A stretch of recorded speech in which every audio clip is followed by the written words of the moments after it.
Bienvenidos a Encuentros de Diseño, el podcast del Observatorio en Diseño y Creación de la Universidad Jorge Tadeo Lozano, conducido por Johanna Zárate y patrocinado por la Facultad de Artes y Diseño. En esta edición especial vamos a escuchar la lectura casera de los libros del Informe Final de la Comisión de la Verdad, un ejercicio de divulgación social de contenido. Cada episodio contiene un capítulo que será de su interés y podrá escucharlo en orden aleatorio.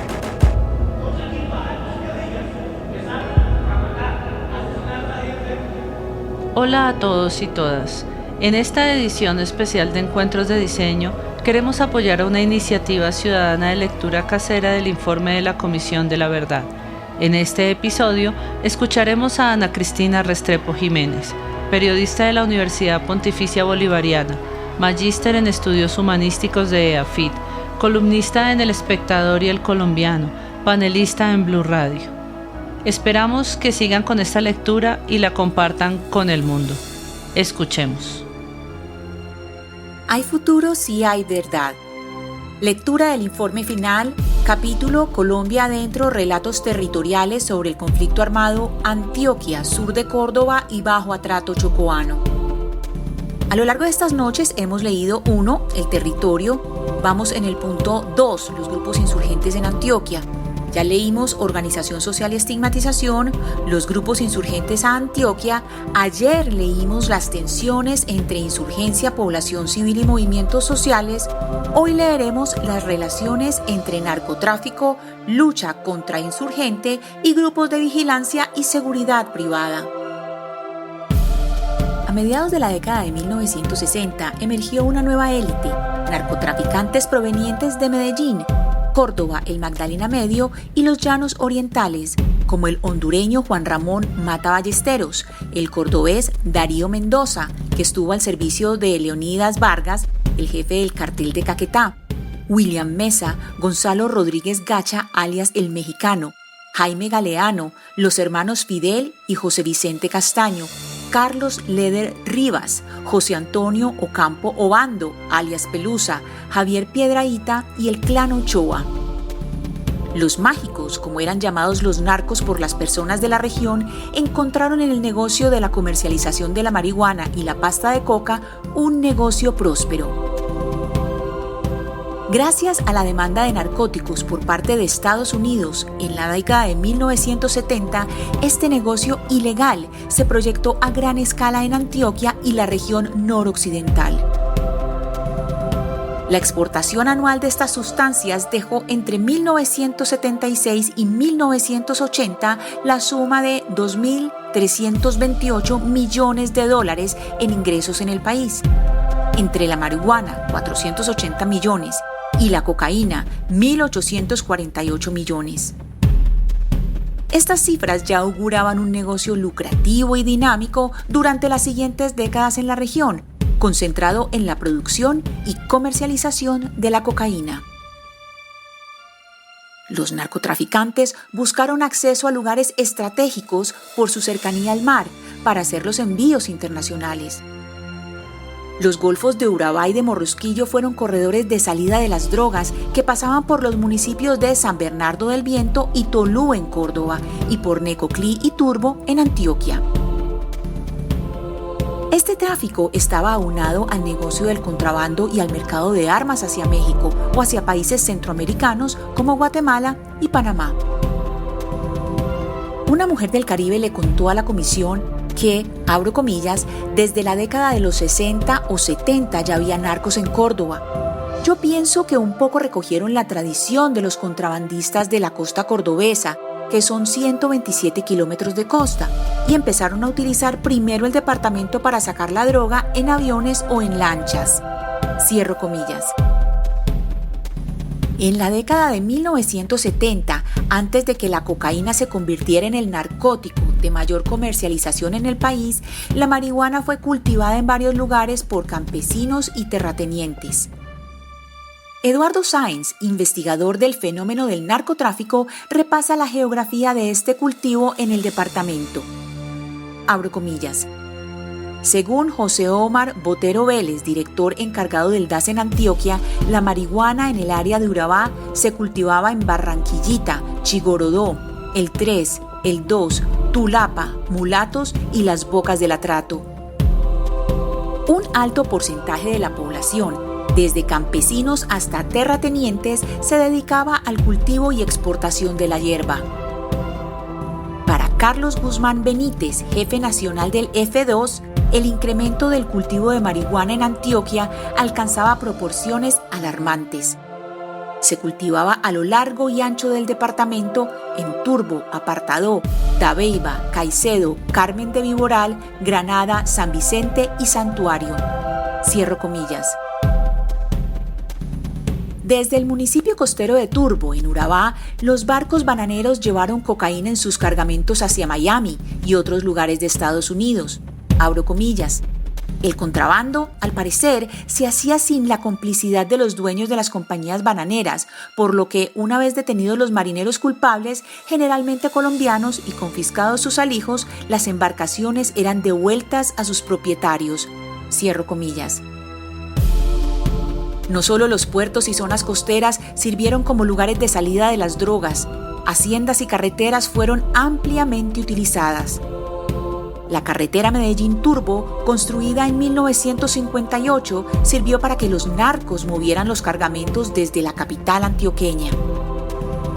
Los caminos que comunicaban los departamentos de Antioquia y Córdoba a través de la serranía de Avive fueron escenario del negocio ilegal y muchos predios fueron adquiridos por narcotraficantes antioqueños, como alias Pelusa, quien compró tierras como la conocida hacienda La Virgen del Cobre en Necoclí, en el norte del Urabá antioqueño. Los narcotraficantes compraron tierras con el fin de establecer territorios seguros.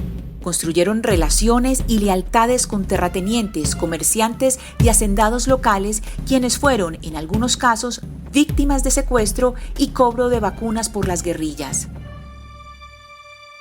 Por eso, demandaban defensa o justicia propia, ya que las cifras de secuestros aumentaron en el periodo comprendido entre 1970 y 1985 en Antioquia y Córdoba, con un total de 228 casos atribuidos a las guerrillas.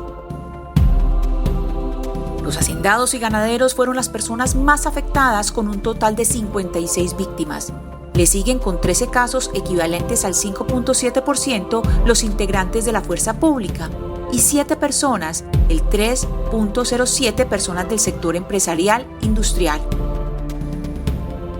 Este escenario fue aprovechado por los narcos, porque les permitió ofrecer grupos armados de vigilancia y seguridad a los hacendados y salvaguardar los intereses de los negocios ilícitos. En otros casos, miembros de la élite económica sirvieron al modelo de testaferrato de los narcotraficantes. Esto fue descrito en el testimonio del periodista cordobés Antonio Rafael Sánchez Sánchez, entregado al Tribunal Superior de Medellín. Abro comillas. Ellos llegan y empiezan a comprar las pistas abandonadas y empieza a comprarle fincas a la gente rica de Montería y de Córdoba.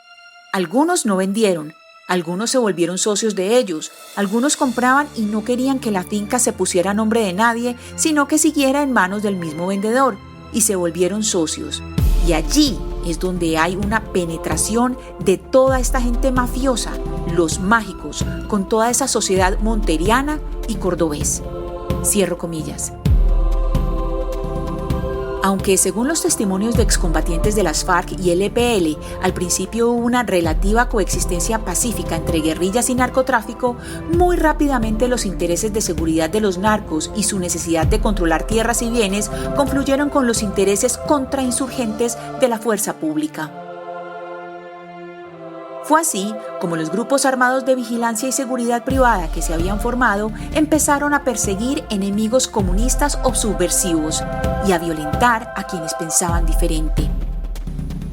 Lo mismo ocurrió en Medellín, en el suroeste antioqueño y en la franja oriental del departamento, en el nordeste, el oriente y el Magdalena Medio. En esta alianza convergieron también políticos locales, clanes familiares regionales y miembros de las élites económicas que vieron en estos grupos no solo la posibilidad de protección, sino un camino para contener las transformaciones que la movilización social buscaba.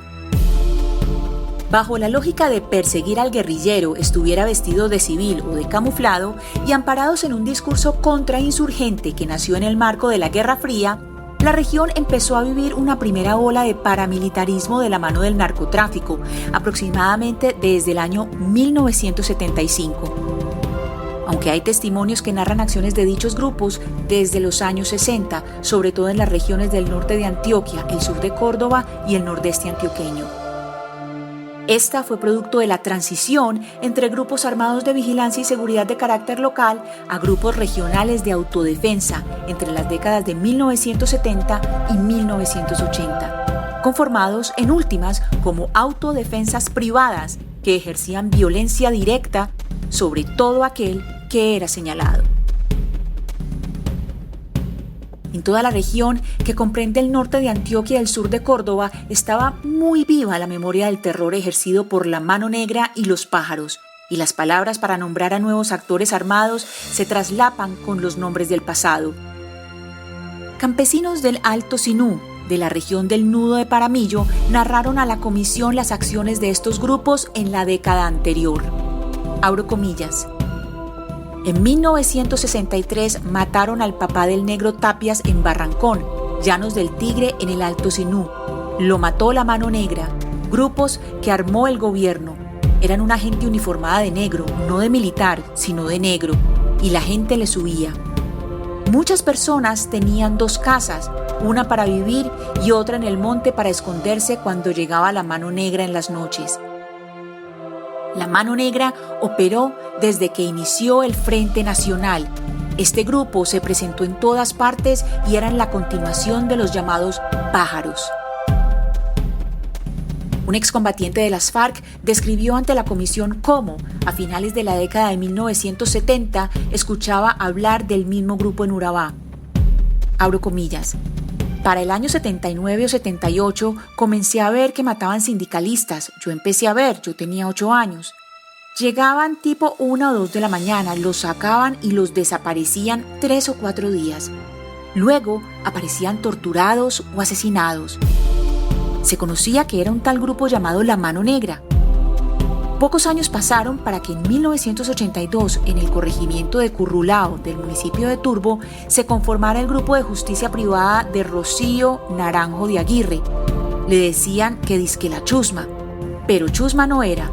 Lo hacían para confundir, porque en realidad era un grupo paramilitar. Esta gente empezó a matar un poco de señores, especialmente los más veteranos de Currulao, los dueños de finquitas, los líderes comunales y toda esta cosa.